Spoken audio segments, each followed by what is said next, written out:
You might disagree with me, but NCAA tournament expansion is not imminent. And folks, it is the best news I've heard in quite some time. You are Locked On College Basketball, part of the Locked On Podcast Network. Your team every day. Hey there, what's up? Welcome into the Locked On College Basketball Podcast, the only daily national college hoop show out there. I'm your host today, Isaac Schade, joined by our guy, Leif Thulin, as we are every week. And Leif and I were just talking, it feels like it's been a lot of Andy and Leif lately, so I'm glad to get to be hanging out with my guy, Leif, talking college hoops. Coming up on the show today, some really interesting topics. We've got some kind of updated news on potential transfer portal changes. We want to talk some Big Ten stuff later in the show, but we want to start with some good news coming out of the D1 men's basketball committee meetings that took place last week. The NCAA put out a release following this, and basically while there's a lot of news coming out of those meetings, the biggest news is that expanding the 68-team NCAA tournament field is not imminent. Let me give you a little bit of context, folks, for some background, and then Leif and I'll discuss our thoughts on it. Back in January, the Division I Transformation Committee recommended accommodating 25% of a sports membership for their championship endeavors for sports that have at least 200 participating schools. And as Leif, we well know, there are far more than 200 schools in college basketball. Per the NCAA's release, the NCAA tournament currently includes 19.4% of D1 teams, not including those that are transitioning. And when you include the NIT, keep in mind that the NCAA does run that event as well. That number jumps up to 28.5%. I'll give you a quote from the release from Dan Gavitt, NCAA Senior Vice President of Basketball. Quote, "The committee must be good stewards for the Division I Men's Basketball Championship. They're committed to doing due diligence, looking at a few different models to make an informed decision that's in the best interests of the championship. And here we go, that may very well include deciding against expansion." Leif Thulin, I don't know about you, but that is music to my ears. Where are you at? You and I have never talked about this on or off the air, so I literally have no idea what your thoughts are on NCAA tournament expansion. Do you like this, or do you wish we could blow it up a little more? I'm thrilled. I'd be really mad if the tournament got changed. And honestly, this might be a bit of a hot take. I think the first four is it's irrelevant. Like, I'll watch it because I love college basketball. I'm with you. Yes, but like, if you made it 64, wouldn't bother me. I'll watch the first four. I'll watch the 16 versus the 16s because I love basketball. The 11 versus 11 is usually a pretty good game, but I'd rather go to 64 than even to expand to like 72. Yes. Like if it were to go 4 in either way. And you may say, well, why? There's more basketball the other way. No, because the tournament's perfect. It's the best run sporting event in the world. Like, it is beautiful. It's one and done. You've got all the drama. You already include 32 major conferences, and some of them, yes, they would have had their at-large bid anyway. And so now, but you still cater to the masses. It's not like that these teams that are small don't have a chance. They have a chance, and then every team that's small has a chance because they get their conference tournaments. It's not just the one team that wins the regular season. Maybe that would be more fair, but they allow the most beautiful chaos and drama to unfold by having the tournament the way they do. So to take away the sanctity of how you qualify for a tournament would bother me immensely. So I'm thrilled. Yeah, well, and listen, the regular season champ already gets an auto invite to the NIT, whether or not they make the NCAA tournament. So they got their shot as well. Yeah, Leif, I'm right with you. If we're going in any direction, I'd rather retract than expand, right? Like, in fact, I'd go so far as to say we've got too many teams in Division I, and I'd rather divide. Like, if we're wanting to get to 25% of the teams in the NCAA tournament, then let's divide this bad boy and have like FBS and FCS like we do in football. FBS goes to the NCAA tournament. FCS goes to or it wouldn't be FCS, but like BCS, Basketball Championship Series, goes to the NIT or something. I don't know what it is, but I'd rather retract than expand. Let me give you all the most recent 3 expansions kind of to Leaf's point about the first four, we went from 65 to 68 teams in 2011. We went from 64 to 65 teams. That was weird in 2001. And the biggest expansion up to the current kind of six round model from 53 to 64 in 1985.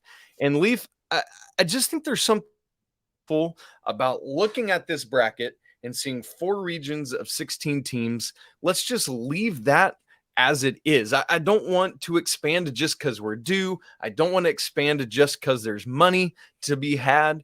And so I think it's got to be great the way it is. I mean, I feel like the bubble, tell me your thoughts on this. I think the bubble is already soft every year anyway. Like every team that we're debating is already not a great team. And so let's just retract to 64 if we're doing anything. I don't think we'll ever get back to that. Do you think there's any world in which we go back to 64? No, because then exactly half of the teams would have to be automatic qualifiers. And like I said, you probably would get 9 of those automatic qualifiers probably would have been at large bids. That's right. But that's still a lot of teams that feel like they would have a chance that's taken away from them. And like, I actually did this exercise in December of I was coming back from Sacramento going to the airport, and I was talking to my dad. I was like, I bet I could accurately predict at least 62 of the 68 teams that'll be fielded. And then like some of the ones I would say, like here are the automatic qualifiers, like between these two teams, because you never know who's going to win some of these little leagues. So I went through the whole thing, and I'd have to check what it was. December. You made this list this in December. Okay. Before March Madness.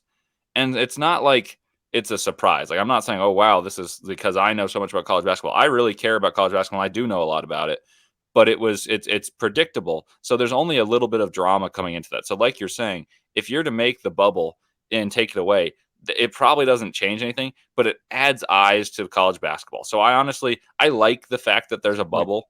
I don't necessarily think the first 4 is the perfect way to implement it, because like, why should an 11 seeded team that's like from a major conference play an 11 seeded from a smaller conference that they hit, like were the best team in their conference, then they lost their championship? I always feel like there's a little bit of like a mismatch, but at least it brings eyes, it brings excitement, and it's like an appetizer for the main course. That's the best tournament in sports. Yeah. And so like it's to me, I don't think the bubble needs to go, but I don't think it adds as much as people think it does in terms of like what it does for the tournament. It's just to get eyes on the tournament. Yeah, I've long been a proponent that all the 8 teams at the first 4 should be all at-large teams, because it's like, man, these automatic qualifiers from the mid-major and low majors should just be in the main field. Now, there's also the argument in their favor that you do get an NCAA tournament. You get more money. You get more money from making and winning a game. And so that means you're going to have 2 16 seeds that get that for their conference and their school. So the financial side of that is massive for conferences that get a win in the first 4. So from that point of it, I get it. But yeah, Leif, what do you think about just even hearing Dan Gavitt say at the end of that, and doing what's in the best interest of the championship, and that may deciding against expansion? Did you ever think that we'd hear them say something like that, or did you think it was just inevitable that, hey, here we go, it's just going to keep growing? Honestly, I chose not to like think about it much, because I didn't want to believe that people would actually think it would get better by including more teams, because I think anyone who loves basketball, which I really hope and pray that the people that have these like positions of power deciding our game do, and I know Dan Gavitt does, because he's made the Gavitt games. He's been really influential in a lot of basketball decisions. I feel like that it would be really hard for them to like have a clear conscience and say this is going to be better for the game that we love. Yep. So I guess I had some optimism, but maybe that was just blind faith because I don't want it to change. No, I think that's a good point, because when he puts it in that context that he did about what's best for the championship, I think in that light, it does make a ton of sense. I guess I'm so used to, like we hear Greg Sankey, the commissioner of the SEC, so often pushing for expansion. And I think it's just really comforting to me to be able to lay my head on the pillow at night and go to sleep knowing that Dan Gavitt is going to be able to stand up to people like that are more in favor of expansion. And I think it's ultimately good. We need that back and forth of having all this conversation to decide it. Speaking of which, here in a few weeks, we're going to have the commissioner of the Big Sky Conference, Tom Wistrcill, on, who is on the selection committee. And so we'll have an opportunity to chat with him some more about this. Now, we also want to move to talking about the transfer portal. We talked about on the show a week or two ago about the potential shrinking from 60 to 30 days. And now we're starting to hear some news about when it might actually open in case the portal changes from its current start date. We're going to talk about that in just a second. Hey, but first, I need to tell you that today's episode of Locked On College Basketball is brought to you by LinkedIn. These days, every new potential hire can feel like a high-stakes wager for your small business. You want to be 100% certain that you have access to the best qualified candidates available. That's why you got to check out LinkedIn Jobs, which helps you find the right people for your team faster and for free. It's so easy to create a job post, and then after you do that, you just add the purple hashtag hiring frame to your profile to spread the word to everyone that you're hiring. And then you've got simple tools like screening questions that make it easy to focus on candidates with just the right skills and experience so you can quickly prioritize who you'd like to interview and ultimately hire. And let's be honest, the right team member can have a massive positive and measurable impact on your business. That's why small businesses rate LinkedIn Jobs #1 in delivering quality hires versus the leading competitors. LinkedIn Jobs helps you find the qualified candidates you want to talk to faster. So post your job for free right now at linkedin.com/lockedoncollege. Again, that's linkedin.com/lockedoncollege to post your job for free. Terms and conditions apply. Hey, folks, especially great to have you with us. If you're new to the show or you're sometimes visitor, we'd love to have you come join us every day, all off season, even through the summer. We're diving in every day. Our guy Leif Thulin that's with us today is on once a week. He does a great job. Would love for you to come hang out with us tomorrow on the show. Andy Patton will be back with you along with Tristan Newton. Going to be great stuff there. So Leif, let's move from talking about the NCAA tournament to the transfer portal. We recently talked and learned of the desire to shrink the transfer portal window from 60 days down to 30. Following that conversation, the obvious next question is, okay, so do we have it still start on the same day or do we alter that starting point? And so a couple of days ago, Jon Rothstein tweeted this from sources, quote, "As momentum builds in college basketball to shrink the transfer portal window from 60 to 30 days, the date being discussed to begin portal entries moving forward is the Monday following the conclusion of the Elite Eight. If approved, this would be April 1st, 2024. So, Leif, the current system, which started just this year, as we well know, is the day after Selection Sunday. So that Monday. Let's put some dates on this to help people visualize what that would mean. Next season, 2024, Selection Sunday is March 17th. In the current system, that means the portal would open on the 18th. And then in the proposed post-Elite Eight Monday system that Jon Rothstein's talking about, that means it would open 2 weeks later than it did this year on April 1st. Leif, what do you think are the pros and cons of this new proposed system of opening the transfer portal?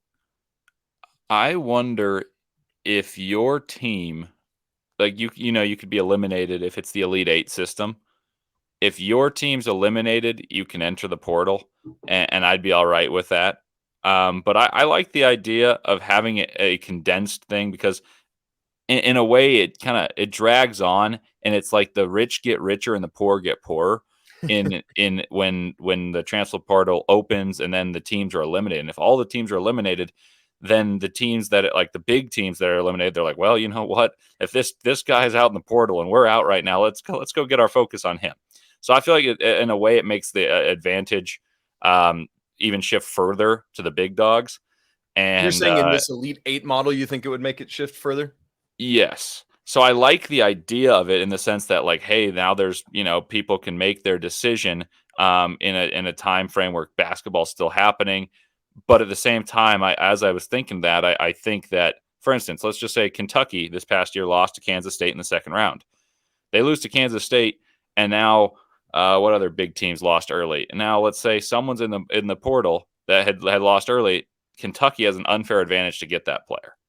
And that concerns me a little bit, because I'm not saying that like a team like UConn or Duke or any of these teams that could have made deep runs. I know Duke lost in the second round as well. They they would have an unfair advantage to get that player because they would not be as focused on basketball. So Yeah. I think it has to start on an equal ground. I like the idea of having it during the tournament just because I love basketball and it's like my favorite time of the year, and there's just more and more basketball. But I do think that would be an unfair advantage for teams that lose early, especially if they're bigger teams. And I don't know if I want to further advance the cause of these bigger teams getting the first pickings.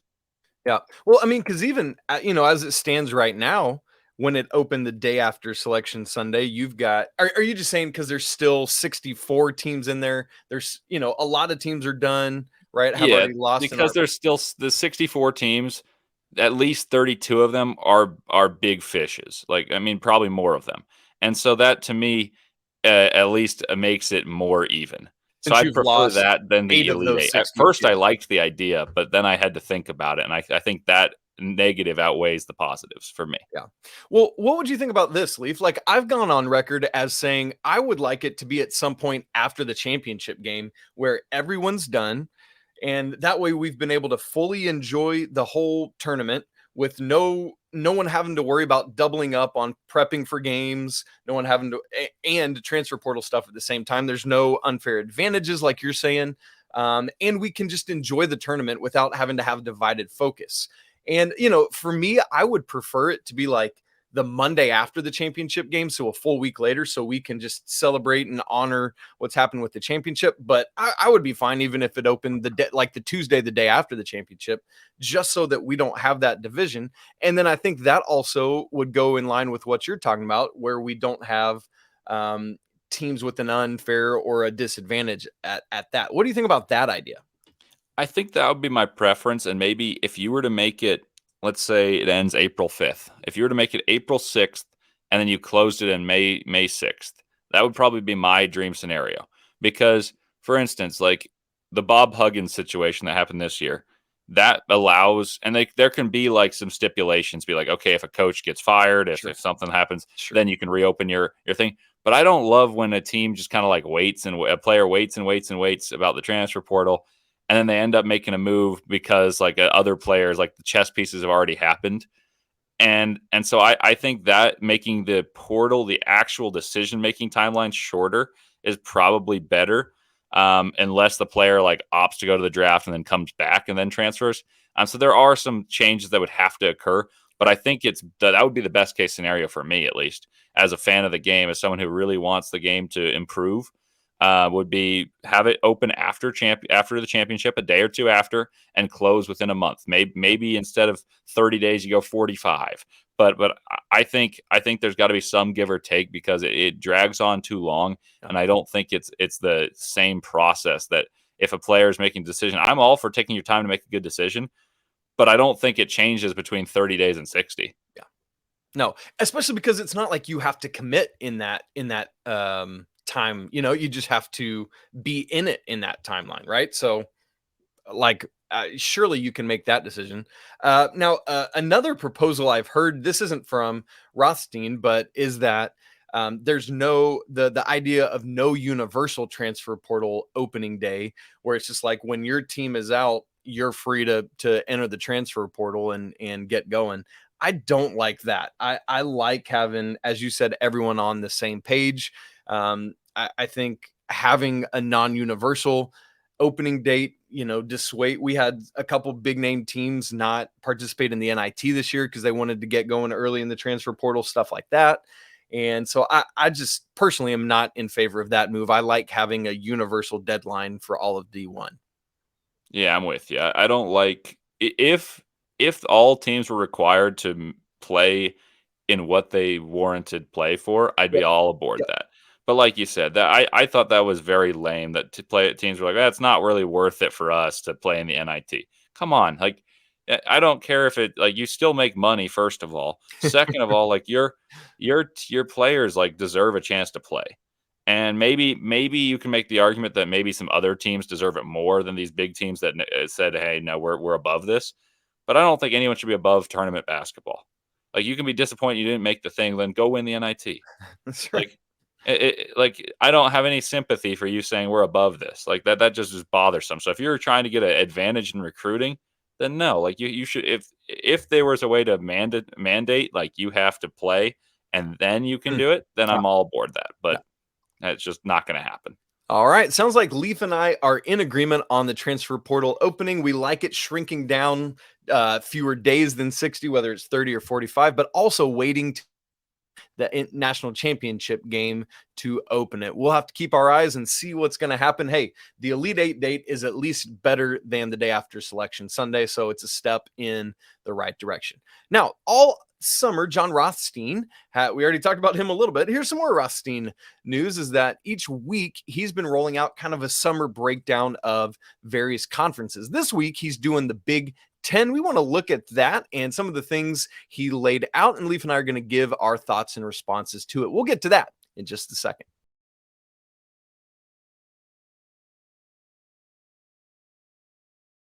All right, folks, Leif Thulin is joining us today on Locked On College Basketball, as he always does. Great to be together. And we want to talk some Big 10 right now. Now, later this summer, Andy Patton and I are going to be doing conference breakdowns ahead of the season, but wanted to do this Big 10 talk after Jon Rothstein's summer breakdown comes out. Obviously, we're just doing one segment here, so we won't be able to go wildly in depth, but we want to hit on a few big ticket items for you. So, Leif, let's just start with the power rankings. Some interesting things on here to me, and I'm curious what jumps out at us after we look through it. So, for those who aren't looking at it, you can find Jon Rothstein's article, but his power rankings go like this: Purdue 1, Michigan State 2, Illinois 3, Maryland 4, Wisconsin 5, Northwestern 6, Rutgers 7, Indiana 8, Michigan 9, Ohio State 10, Iowa 11, Penn State 12, Nebraska 13, and Minnesota 14. So, Leif, let's start right at the top. Do you think that Rothstein has this right with Purdue 1, Michigan State 2? I think those are the best two teams for sure. I can make an argument for Michigan State above Purdue, and that really hinges on how good Xavier Booker is, their freshman. And because I love the rest of Michigan State's team. Like their backcourt of A.J. Hoggard, Tyson Walker, and Jaden Akins. I know he's listed as a forward by Rossi and everyone, but he's a guard. I think he's awesome. I also think people forget that they have Mady Sissoko, they have Jackson Kohler. This is a team that I think I haven't even mentioned Malik Hall in that. And Malik Hall is probably playing the starting four. If you gave me this roster on paper, I'd tell you that's a top 10 team. Yep. Like I'm that confident. Yep. The thing about Purdue is their recipe is such a known commodity. It's the exact same starting lineup they had last year when they were a 1 seed. I know they lost early, and I was early as anyone on saying that they're fraudulent. That's right. But that doesn't mean that they won't be successful in Big 10 play. So, yes, I think they got the 1 and 2. My other takeaway, and this may be jumping the gun, but I just have to say this, is there's no way Michigan and Indiana are the 8th and 9th best teams in the conference. 100%. So let me just go back to the top thing. I'm with you. These, to me, are the two best teams. I don't think, there's going to be teams that kind of surprise us and challenge. I don't see anyone crack. I would flip it. I would also have Michigan State 1, Purdue 2, and I think that's going to depend on Braden Smith and Fletcher Lawyer's growth. If they can have massive sophomore jumps, yeah, that's your number 1 team in the conference, because Zach Edey is going to be the player of the year again. Now, that is my exact next thing where you went. Indiana 8, Michigan 9, Ohio State 10, Iowa 11. Is just crazy to see those 4 teams in the bottom half of the conference just by name. Now, by roster, I can see Ohio State and Iowa being down there a little bit, but Indiana and Michigan at 8 and 9, I'm not buying that. Like, I believe in Rothstein. I think he does a great job, but this one befuddles me. Where do you see these 2 teams in actuality? I mean, yeah, like you said, befuddled. I'm bamboozled. There's nothing. There is nothing. Like if you were to look at the starting front court for Indiana and tell me that this team just with the front court, and I'll tell you, one of my best friends is an Indiana fan. I told him how bad their guards were, even when they had Jalen Hood-Schifino, who's awesome. If you were to tell me Mackenzie, Malik Reneau, and Kalel Ware are your starting front court, and you're going to be 8th in the Big Ten. No. I would look at you crazy. I think they're probably 4th or 5th, and they have the potential to be 3rd. And I also think Illinois that Rothstein put he's overrating them. I do like Coleman Hawkins, and I don't like TJ Shannon very much, but in his 5th year, he should be pretty impressive if he can stay on the court. I feel like he's had so much kind of health stuff, Yeah, and then as for Michigan, I know Hunter Dickinson was a huge deal. Bufkin was a 15th pick of the draft, and they had another lottery pick in Jet Howard. Yep. But Doug McDaniel's really good. Namari Burnett was a really good player for Alabama. Terrence Williams has been there for a couple of years now and has played crucial minutes on good teams. Kamwa scored 27 against Duke in the NCAA tournament. Thank you. And Terrace Reed, you could make an argument he wasn't better than Dickinson, but some of their lineups they played when they played both of them were better than the ones when they didn't play them. So, like, just starting lineup-wise, and then honestly, they're one of their underrated players, and this is just because I'm a total nerd, but is Will Shedder was pretty good down the stretch. Like, he could be a stretch forward that might even play starting minutes. So, I would say that it's likely that Indiana's top 4, and I'd put Michigan top 6 for sure, but 8 and 9 is ridiculous. Like, I like Rothstein, too, just because he has a passion for college basketball, and you can't fabricate that, but I just don't see how he's ranking these teams. Yeah, just looking through that lineup, I was like, my word, I'm with you. That Indiana front court is going to be something like Reneau might be one of the more underrated players in the conference. Like there's all this stuff. And who knows what Mbako is going to do, right? Like we expect him to be a phenomenal freshman. You never know till he gets on the court, but goodness gracious. And you wonder if he's just hedging based on losing Jalen Hood-Schifino and Trace Jackson Davis, but and a couple other pieces, but goodness, I fully expect Indiana and Michigan to at the very least be in the top half of this conference. Leif, let me ask you another question here.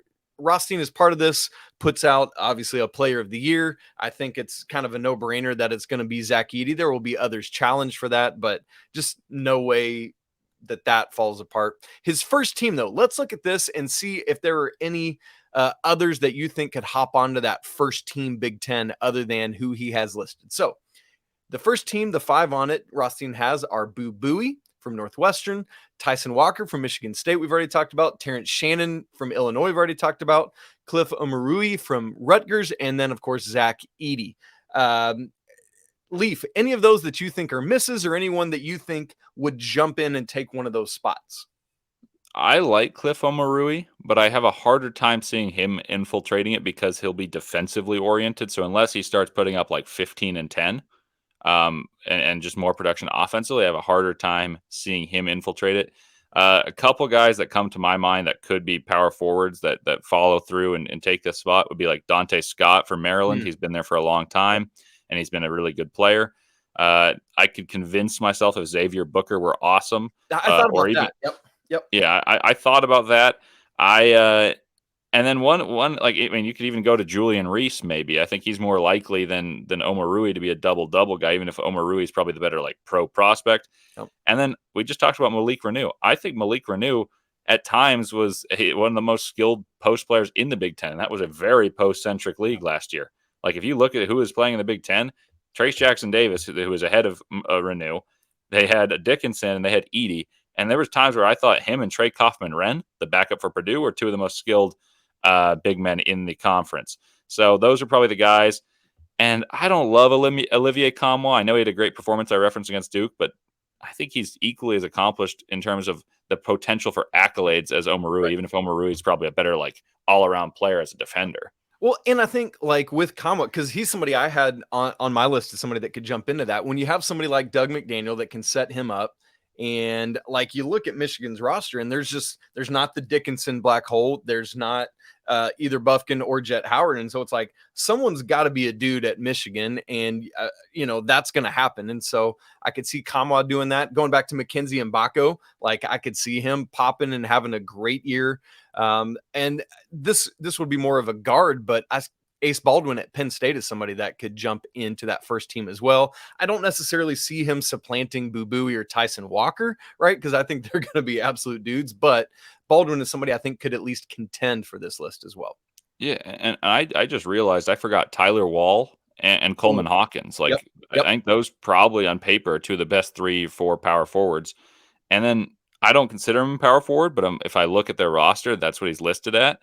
Patrick McCaffrey should, like, if I was going to have a good year, and Iowa the last couple of years, they have someone that's like been an All-American for a couple of years in a row. Yeah. And that doesn't even include like the Joe Wees camps, who were excellent college players and became pros.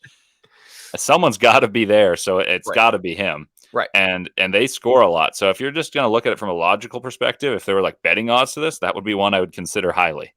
Right. Because you and I are going to say, listen, we don't want to just be fooled by stats. We don't want to just say, oh, they score a lot of points, let's put them on the team. But a lot of the voters for things like this, that's what they're going to do. And so somebody from Iowa, a team that, as you just said, scores a ton of points, is probably going to find their way at least into contention for this list.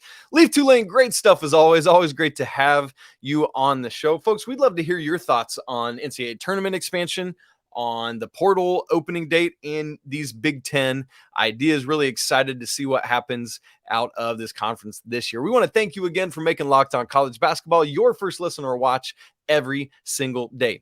You can follow the show on Twitter at Locked On CBB. Go give our guy Leif Thulin a follow on Twitter. Just his name, Leif Thulin. Make sure you got the spelling right. The same for me at Isaac Schade, but my spelling is weird too. Our parents, man, it's just what happened in our lives.